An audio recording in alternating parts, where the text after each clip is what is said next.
Hello everyone, this is BAWLER, and I have an important and interesting video for you. Subscribe and write what you think about it in the comments. Roughly 800 miles inside Russian territory stands the Kupol missile plant. Well, stood. This facility was a core component of President Vladimir Putin's military strategy in Ukraine. Kupol manufactured some of Russia's most important military assets, including the OSA and TOR air defense systems, as well as the Harpy combat drone. But now, Kupol is a smoldering ruin. It was destroyed in a carefully planned strike by Ukraine's security service, the SBU, a strike that pierced directly into the very heart of Russia's military-industrial infrastructure. Russia is discovering that there are no longer any safe zones within its borders. What Ukraine accomplished was stunning, and Putin is livid as he watches one of his prized weapons factories go up in flames. On July 1st, the Kyiv Post reported that Ukraine had launched a precise attack on the Izhevsk electromechanical plant, better known as Kupol, located 800 miles from the Ukrainian border. Already strained under Western sanctions, this facility was responsible for building the drones and defense systems just mentioned. According to unnamed sources within the SBU, Ukraine used a pair of attack drones to carry out the operation. These drones caused multiple fires and targeted key areas of the plant, particularly the storage and production buildings. It was another surgical strike by the SBU on Russia's defense industry. Each successful hit by Ukraine erodes Russia's offensive capabilities, disrupts its arms production, and reinforces the message. Even facilities deep inside Russian territory are vulnerable. That message was echoed by SBU sources speaking to the media. The Astra Telegram channel also confirmed the attack, sharing video footage, likely captured by a local resident, showing smoke rising from the site and gunfire in the background, likely from Russian air defenses engaging the incoming drones. Then, an enormous explosion. Flames erupted into the air. The woman filming the scene panicked, diving behind a window. Car alarms blared as the blast shook the ground in Izhevsk. This was a strike too significant to hide. Russian authorities were forced to acknowledge it. Alexander Brekolov, head of the Udmurt Republic where Kupol is located, released a message on Telegram confirming the incident. He simply stated that one of Izhevsk's enterprises had been hit by drones, that emergency crews were on site, and that further information would follow. Later, Brekolov shared more, though he downplayed the strike's impact on Kupol and instead tried to frame the attack as an assault on civilians. He announced that 3 people had died, extended condolences to their families, and visited survivors in the hospital. 35 people were injured, 10 in serious condition. A very different account than the one told by Ukraine. The BBC picked up the story, confirming that Putin had been briefed on the strike and that a state of emergency had been declared in the region. The outlet also authenticated the video footage showing smoke from a factory chimney. Interestingly, this wasn't Ukraine's first attempt to hit Kupol. According to the BBC, it had launched a previous attack in November, though that one caused little damage and no casualties. This time was different. Ukraine, through the SBU, successfully crippled a facility essential to Russia's production of drones and air defense systems. Al Jazeera called it one of the deepest Ukrainian strikes into Russian territory ever recorded. Only a May drone strike against an early warning radar site in Omsk penetrated farther, at over 1,100 miles. The Kupol attack made it clear, nowhere in Russia is safe anymore. That's an alarming realization for Putin, especially when you consider what the plan produced: the TOR and OSA air defense systems and the Harpy drone. The TOR M1, NATO codename SA-15 Gauntlet, is a highly mobile surface-to-air missile system. It can be quickly deployed to shield troops or strategic positions.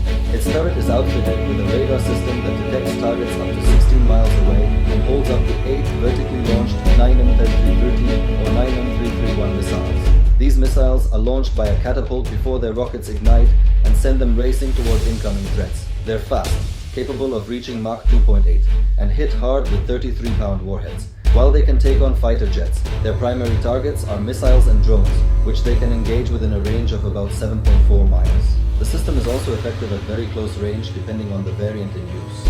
The TOR M1 is mounted on a 9A330 combat vehicle operated by a 4-man crew. It can travel up to 310 miles at speeds of around 40 miles per hour. This mobility makes it vital on the Ukrainian battlefield. Russia can shift it as needed, defending different regions or hiding it after deployment. With Kupol destroyed, Russia will struggle to replace these units. Estimates suggest Russia had only around 124 systems before the war. Ukraine has destroyed several, including one taken out by the 42nd Brigade in November. Without Kupol, replenishing them will be difficult, perhaps impossible. Then there's the OSA, known as SA-8 Gecko by NATO. It's another mobile SAM system equipped with 6 roof-mounted missiles that can engage targets between 1.2 and 4.9 miles away. It doesn't match the TOR's range, but it's effective at intercepting Ukrainian missiles and drones. Upgrading to the 9M33M2 OSA missile increases its range to 6.2 miles and pushes speed up to Mach 3.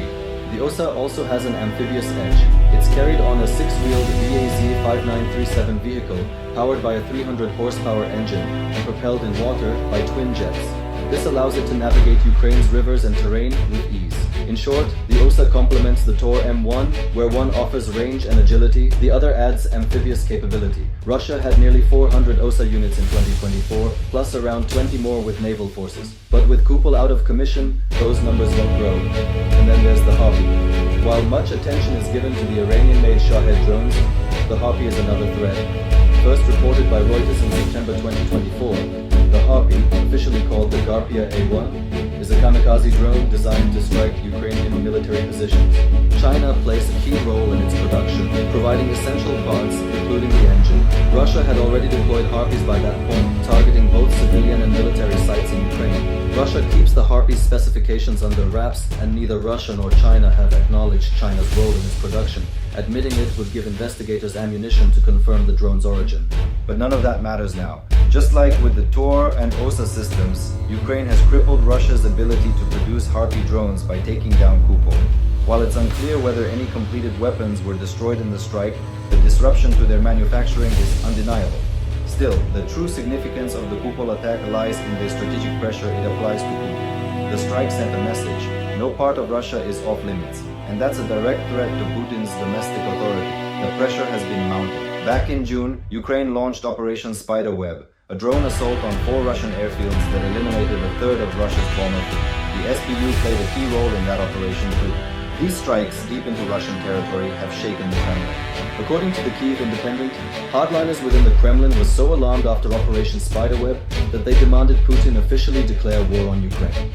While Russia's actions clearly constitute war, Putin has always referred to it as a special military operation, framing it as an effort to reunite Russians and Ukrainians. Now, critics say that label isn't sufficient. They want a full war declaration that would enable mass mobilization and possibly pave the way for tactical nuclear deployment. But Putin is resisting those calls. One government source told the Kyiv Independent that Putin's inner circle believes a formal declaration would be disastrous. Carolina Hurd, from the Institute for the Study of War, explained that Putin's strategy has been to insulate the Russian population from the direct consequences of war, but that insulation is crumbling. As Russian citizens begin to feel the impact more personally, the political fallout worsens. And that's why strikes like Kupol matter. On the surface, it's an attack on a weapons factory, but in reality, it's a strategic maneuver to destabilize Putin's grip on power by fueling domestic unrest and pressure from within the Kremlin. Putin knows this. That's why he's pushing a massive summer offensive in Ukraine. According to CNN, his goal is to make gains in the Sumy and Donetsk regions. In Sumy, 50,000 troops aim to establish a buffer zone to prevent future Ukrainian counterattacks like the one in 2024. In Donetsk, he's deployed 110,000 troops near Pokrovsk, where clashes now occur up to 50 times per day. But troops alone won't be enough. Putin needs drones and air defense systems, and both are now in short supply. Russia launched more than 5,000 drones at Ukraine in June alone, a new record. But these relentless attacks only increase the urgency for Ukraine to destroy production hubs like Kupol. Ukraine not only wants to stop the drones, it wants to break Russia's air defense shield. Business Insider reported in August 2024 that Russia was already struggling to defend all its territory, forcing it to pick and choose where to send its TORs, OSAs, and S-300s. By May 2025, United 24 revealed that Russia had started pulling air defense systems from the Far East and replacing them with decoys to maintain an illusion of strength. Why? Because Ukraine has already destroyed nearly 1,200 Russian air defense units since the start of the war. With fewer drones and defenses, Russia grows weaker, right when Putin needs strength the most. No more TORs, no more OSAs, fewer Harpy drones. That means Ukraine can create safe air corridors to strike Russian forces and supply lines, maybe even prepare future counterattacks. So make no mistake, the SBU didn't just hit a factory, it hit a nerve.